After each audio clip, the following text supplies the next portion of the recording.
1장 1절에서 11절까지의 말씀입니다. 느헤미야 1장 1절에서 11절까지의 말씀입니다.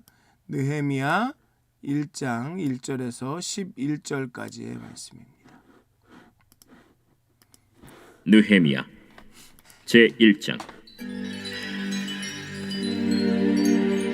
하가랴의 아들 느헤미야의 말이라.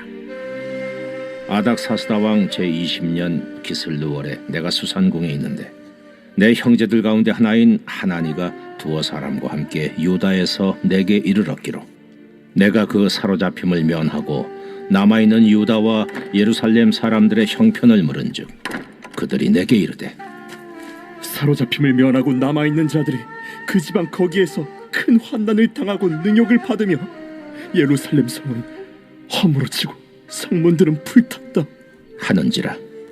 내가 이 말을 듣고 앉아서 울고 수일 동안 슬퍼하며 하늘의 하나님 앞에 금식하며 기도하여 이르되 하늘의 하나님 여호와 크고 두려우신 하나님이여, 주를 사랑하고 주의 계명을 지키는 자에게 언약을 지키시며 긍휼을 베푸시는 주여 간구하나이다. 이제 종이 주의 종들인 이스라엘 자손을 위하여 주야로 기도하오며 우리 이스라엘 자손이 주께 범죄한 죄들을 자복하오니 주는 귀를 기울이시며 눈을 여시사 종의 기도를 들으시옵소서. 나와 내 아버지의 집이 범죄하여 주를 향하여 크게 악을 행하여 주께서 주의 종 모세에게 명령하신 계명과 율례와 규례를 지키지 아니하였나이다. 옛적에 주께서 주의 종 모세에게 명령하여 이르시되 만일 너희가 범죄하면 내가 너희를 여러 나라 가운데에 흩을 것이요 만일 내게로 돌아와 내 계명을 지켜 행하면 너희 쫓긴 자가 하늘 끝에 있을지라도 내가 거기서부터 그들을 모아 내 이름을 두려고 택한 곳에 돌아오게 하리라 하신 말씀을 이제 청하건대 기억하옵소서. 이들은 주께서 일찍이 큰 권능과 강한 손으로 구속하신 주의 종들이요 주의 백성이니이다. 주여 구하오니 귀를 기울이사 종의 기도와 주의 이름을 경외하기를 기뻐하는 종들의 기도를 들으시고 오늘 종이 형통하여 이 사람 앞에서 은혜를 입게 하옵소서 하였나니 그때에 내가 왕의 술관원이 되었느니라. 아멘.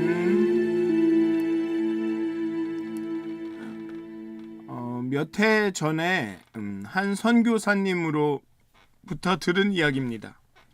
그분이 오랜 해외 사역을 마치고 고국에 돌아왔을 때 그의 고향 교회가 문을 닫았다는 소식을 들었습니다. 건물은 그대로였지만 성도들은 뿔뿔이 흩어졌고 주일에는 자물쇠가 본당에 자물쇠가 채워져 있었습니다. 그분은 그 잠긴 문 앞에 서서 한참 동안을 울었다고 합니다. 그것이 바로 오늘 느헤미야가 경험한 것입니다. 다만 느헤미야는 그 예루살렘의 성벽을 아직은 직접 보지 못했습니다. 소식만 들었습니다. 그런데 그 소식이 그의 마음을 무너뜨렸습니다. 느헤미야는 페르시아 제국의 수도 수산에 있었습니다.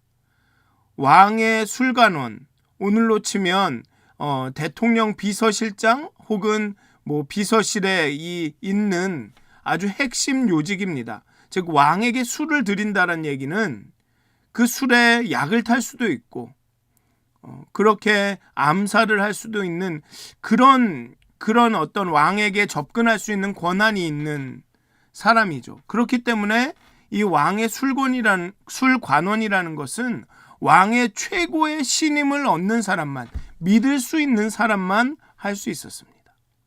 즉 느헤미야는 출세한 사람입니다.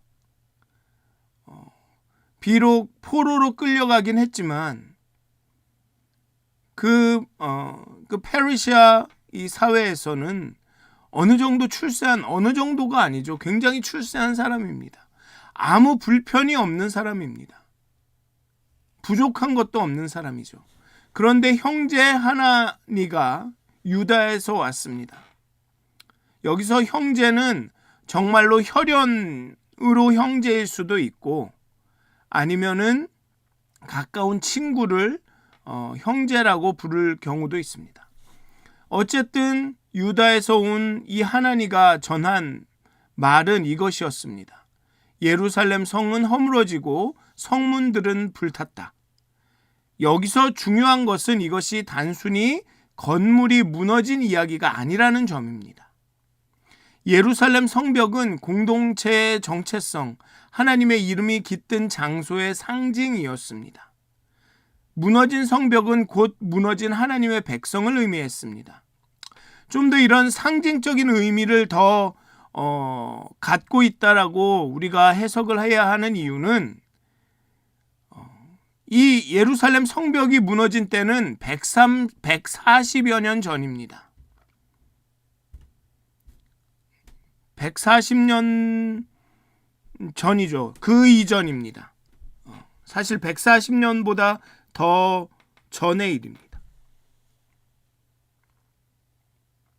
그런데 이제 와서 느헤미야가 그 100여 년 전에 140여 년 전에 있었던 그 일로 인하여 슬퍼한다고 생각지는 않습니다.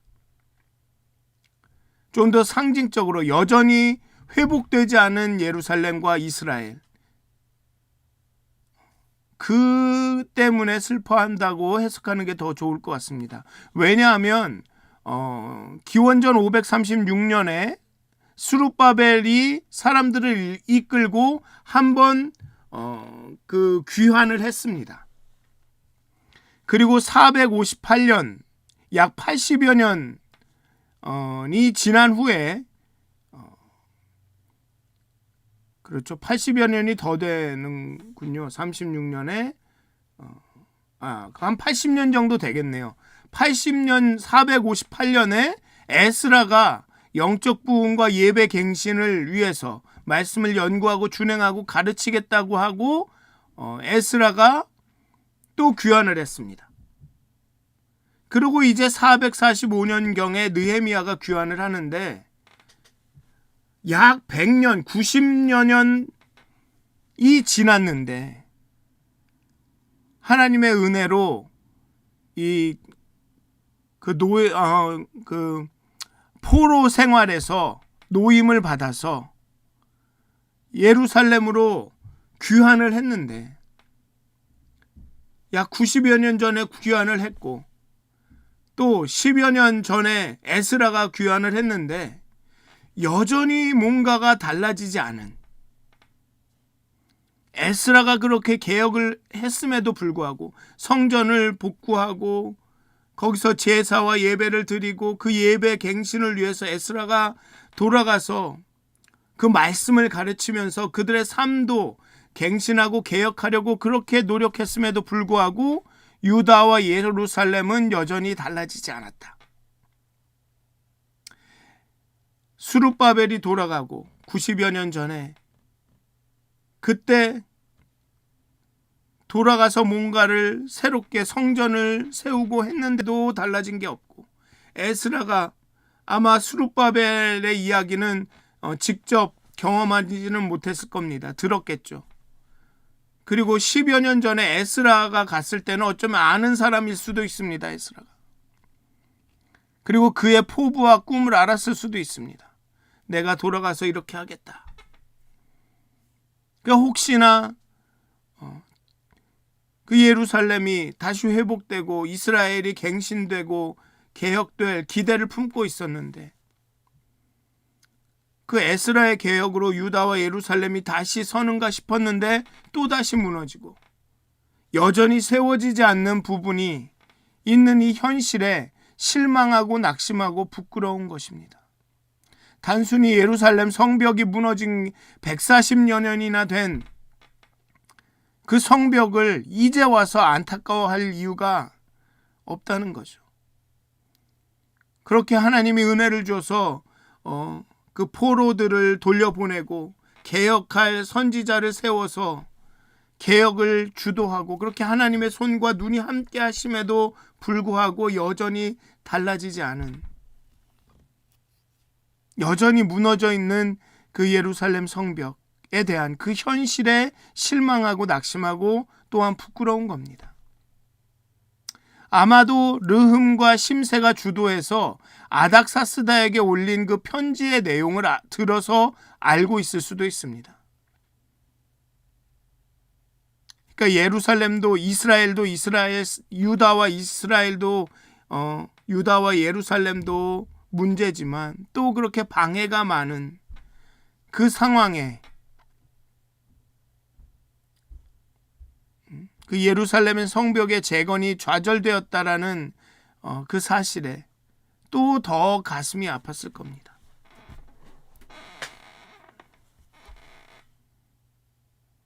그런 시각에서 본다면 이 오늘 본문에서 이야기하는 사로잡힘을 면하고 남아있는 사람들, 사로잡힘을 면하고 남아있는 유다와 예루살렘 사람들, 2절과 3절에 나오죠. 이 사람들은 바벨론의 포로로 끌려가지 않고 남아있는 사람들이 아니라 바벨론의 포로 생활에서 살아남은 사람들, 바벨론의 포로 생활을 벗어난 사람들,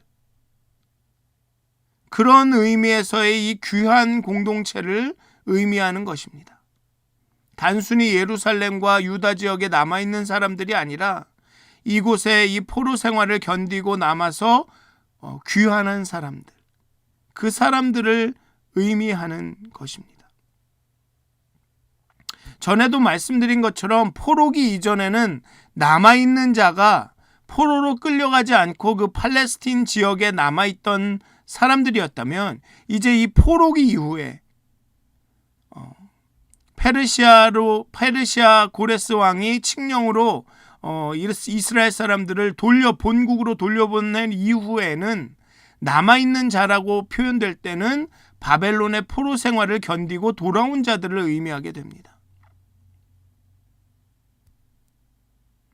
오늘 본문을 보면 그들이 환난을 당하고 능욕을 받았다라고 말합니다.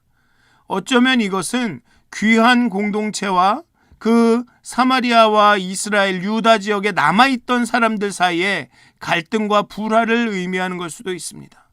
아니면은 주변 강대국에 의해서 그 유다와 예루살렘의 재건 작업이 계속 방해를 받는 그것을 의미할 수도 있죠. 어쨌든 약 90여 년 전에 시작된 귀한 그리고 예루살렘과 유다의 재건이 제대로 이루어지고 있지 않다라는 사실, 여전히 예루살렘 성벽은 그대로 폐허라는 사실에 느헤미야는 슬퍼하고 아파하고 부끄러워하고 낙심하고 실망하고 있습니다. 그런데 흥미로운 것은 느헤미야라는 이름이 뜻이 여호와가 위로한다라는 것입니다. 느헤미야는 귀한 공동체의 소식을 그냥 안타까운 일로 들은 것이 아니라 나의 일로, 자기의 일로 들었습니다. 수산에 안정적으로 자리 잡은 부족한 것이 없이 살아가고 있는 자신과 상관없는 이야기로 흘려보내지 않았습니다. 그래서 슬피 웁니다. 슬피 웁니다. 이 느헤미야의 그 반응은, 그 자신이 들은 소식에 대한 반응은 아주 즉각적이고 구체적입니다. 앉아서 울고 슬퍼하며 금식하고 기도합니다. 그리고 그의 기도는 어떤 구조가 있습니다. 그의 기도 가운데 첫 번째로 하나님이 누구이신지를 고백합니다.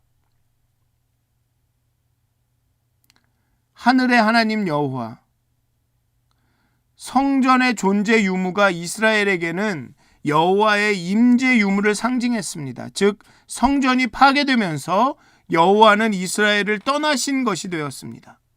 당시 그 이스라엘 주변에 있던 다른 나라들의 인식도 다르지 않았습니다. 신이 이스라엘을 떠났다.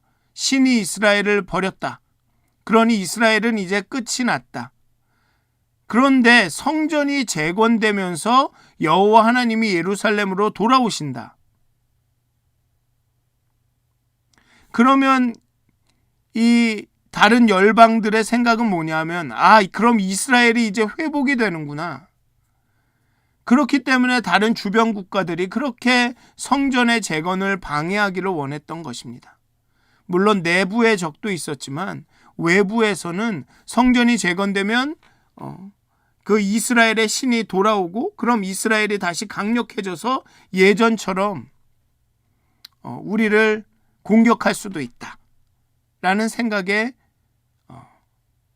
반대한 거죠. 그런데 여호와 하나님이라는 이 하늘의 하나님 여호와라는 고백이 보여주는 것은 이 열방과 나라들의 생각대로, 특히 이 페르시아 황제들의 생각대로 하나님이 예루살렘만의, 유대의 땅만의 하나님이 아니다라는 것을 보여주고 있습니다.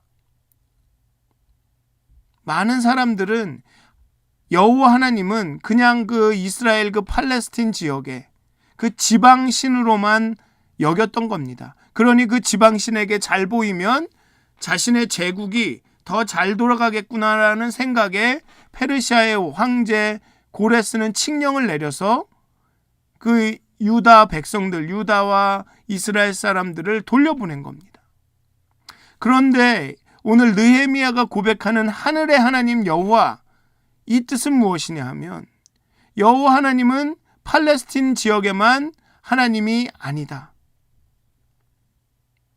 바벨론 포로 생활을 통해서 이 귀한 자들이, 느헤미야가 깨달은 게 뭐냐 하면 이들이 이스라엘 땅을 떠나서 바벨론에 갈 때는 이제 하나님이 우리와 함께 안 하시겠구나. 하나님은 이스라엘 땅에만 계셔야 되는데 바벨론에 어떻게 계시겠는가 라는 생각이었는데, 그 바벨론 포로 생활을 통해서 깨달은 게 뭐냐 하면 여호와 하나님이 이 바벨론 땅에도, 이 페르시아 땅에도 계시는구나. 여기도 하나님이 통치하시는구나. 여호와 하나님은 하늘의 하나님이시구나.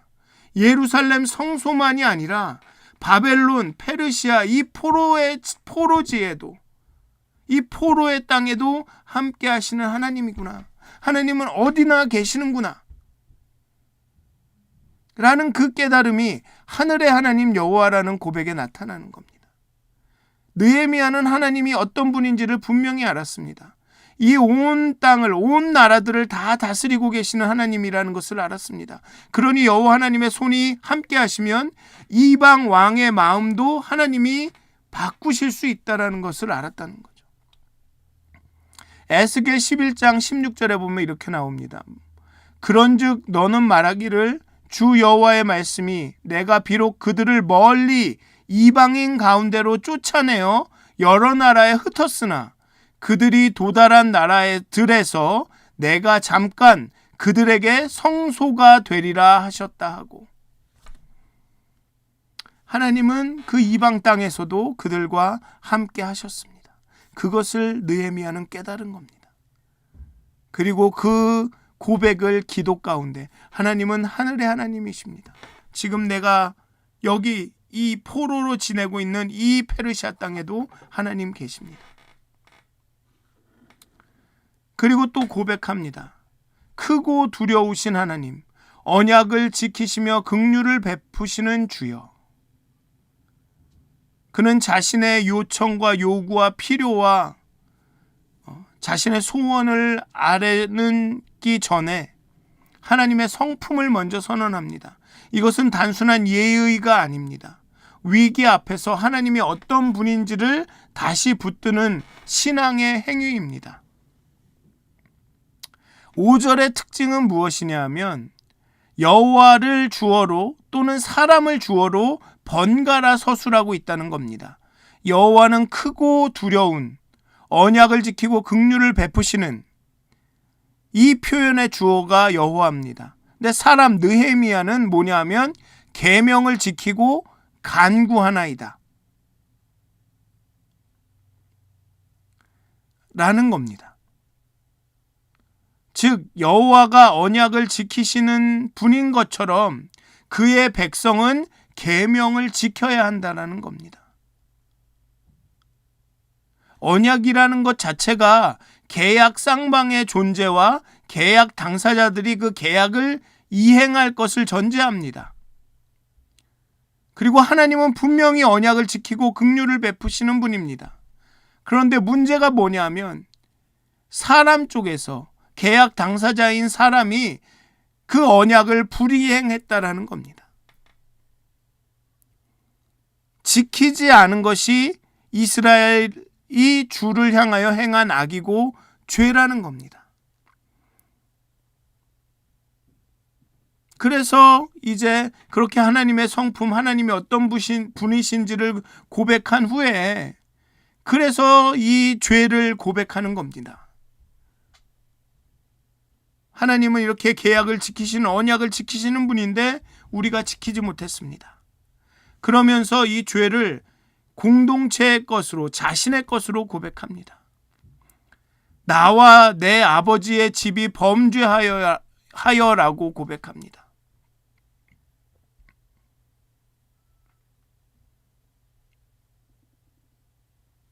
이스라엘 자손이 주께 범죄한 죄들을 자복하오니 또 나와 내 아버지의 집이 범죄하여, 그 다음에 보면 7절에 보면 계명과 율례와 규례를 지키지 아니하였나이다.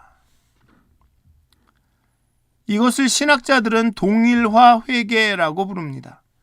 느헤미야는 유다에 없었습니다. 그는 직접 성벽을 무너뜨린 자가 아닙니다.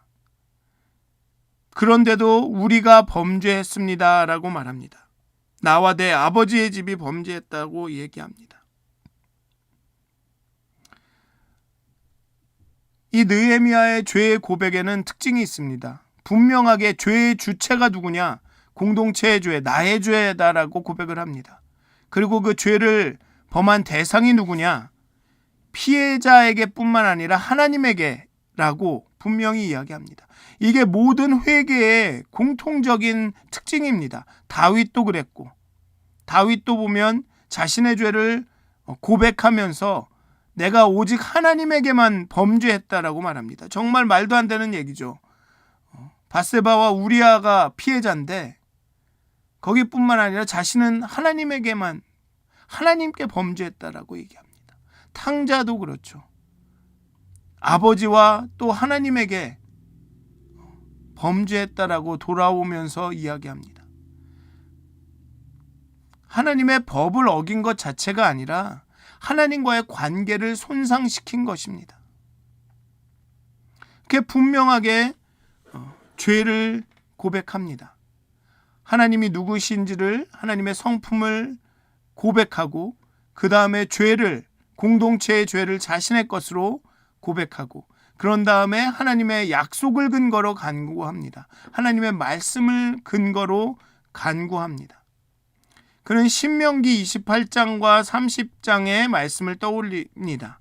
순종하면 모으고 불순종하면 흩으시겠다라는 하나님의 약속. 그러나 돌아오면 또 다시 모아주시겠다는 약속. 그 약속을 붙들고 기도를 합니다. 그는 감정으로 기도하지 않고 말씀으로 기도합니다. 하나님께서 하신 말씀을 들고 하나님 앞에 나갑니다. 그래서 성경 읽는 것이 중요합니다. 그냥 성경 지식을 얻으려고 하는 것이 아니라 성경을 읽고 그 말씀을 붙들고 기도하는 거죠. 하나님, 성경에 이렇게 말씀하시지 않으셨습니까? 하나님, 우리에게 이렇게 언약하지 않으셨습니까? 하나님, 그 언약을 이루어 주십시오. 라고 기도하는 겁니다. 그래서 많은 사람들이 시편을 붙들고 기도합니다. 시편의 기도를 나의 기도로 고백을 합니다.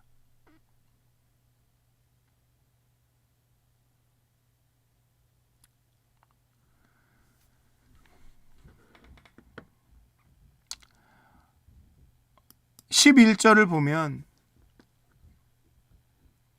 느헤미야가 기도합니다. 주여 구하오니 귀를 기울이사 종의 기도와 주의 이름을 경외하기를 기뻐하는 종들의 기도를 들으시고 오늘 종이 형통하여 이 사람 앞에서 은혜를 입게 하옵소서 하였더니 그때 내가 왕의 술관원이 되었느니라. 하나님이 누구인지 기억했다고, 과거의 은혜를 기억했다고 바로 행동을 하거나 근거 없는 낙관주의에 빠지지 않습니다. 오늘은 새로운 도전과 필요가 있습니다. 또 그에 합당한 은혜를 구해야 합니다. 느헤미야는 그래서 기도합니다. 오늘 본문에 주의 종의 기도를 들으소서가 자주 반복이 됩니다. 그런데 그 기도의 결과가 무엇입니까? 느헤미야는 왕의 술관원이 되었다라고 덧붙입니다. 이건 단순히 개인의 이력이 아닙니다. 하나님은 무너진 예루살렘을 회복하시기 위해서 한 사람을 왕의 측근 자리에 두셨습니다. 기도는 하나님이 일하실 공간을 여는 행위입니다. 예루살렘 성벽 재건을 중지했던 아닥사스다의 명령을 거두도록 조언해야 할 입장이 되었습니다. 그러나 결국 왕의 마음을 바꾸는 일은 하나님 손에 있습니다. 그러니 하나님에게 기도합니다.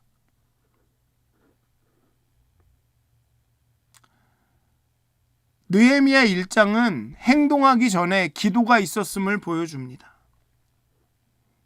또 행동하기 전에 기다림이 있다라는 것을 보여줍니다. 계획 이전에 애통함이, 회개가 있었다라는 것을 보여줍니다. 전략 이전에 하나님 앞에 앉아 우는 시간이 있었습니다. 우리 주변에도 무너진 성벽들이 있습니다. 우리의 가정과 우리의 직장과 우리의 교회와 공동체와 우리의 자녀들 가운데 무너진 성벽들이 있습니다. 흩어진 공동체가 있습니다. 이름 모를 아픔들이 있습니다. 느헤미야처럼 그 소식을 내 가슴으로 받아들이는 것, 그것이 오늘 우리에게 요청되는 믿음입니다.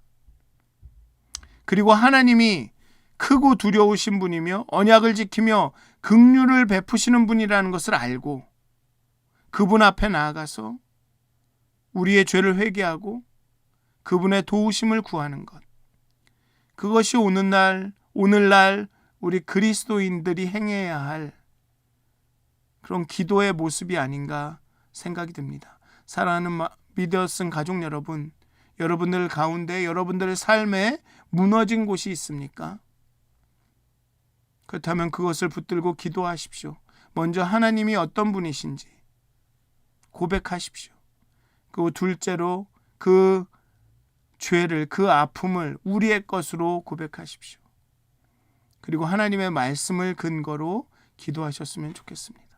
그러면 그 기도가 분명히 하나님이 역사하실 그 자리를, 공간을 만들게 될 것입니다. 그리고 하나님께서 여러분들을 인도하실 겁니다. 그렇게 오늘 하루도 하나님과 동행하시는 여러분들 되시기를 주님의 이름으로 축원드립니다. 기도하시겠습니다. 하나님 크고 위대하시고 긍휼이 많으시고 언약을 지키시기를 성실하게 진실하게 행하신 하나님, 하나님의 이름을 높입니다. 우리의 연약함을 고백합니다. 우리의 공동체 가운데, 우리의 가정 가운데 있는 많은 아픔들을, 그 무너진 곳들을 하나님 앞에 내어놓습니다. 하나님, 우리에게 애통하고 자복하는 마음을 허락하여 주시옵소서. 내 책임과 나의 죄로 받아들이는 그 겸손함을 허락하여 주시옵소서. 하나님, 우리에게 말씀하여 주시고 그 말씀을 붙잡고 하나님, 우리의 공동체를, 우리의 가정을 다시 세우게 하여 주시옵소서. 하나님, 우리를 인도하여 주시옵소서.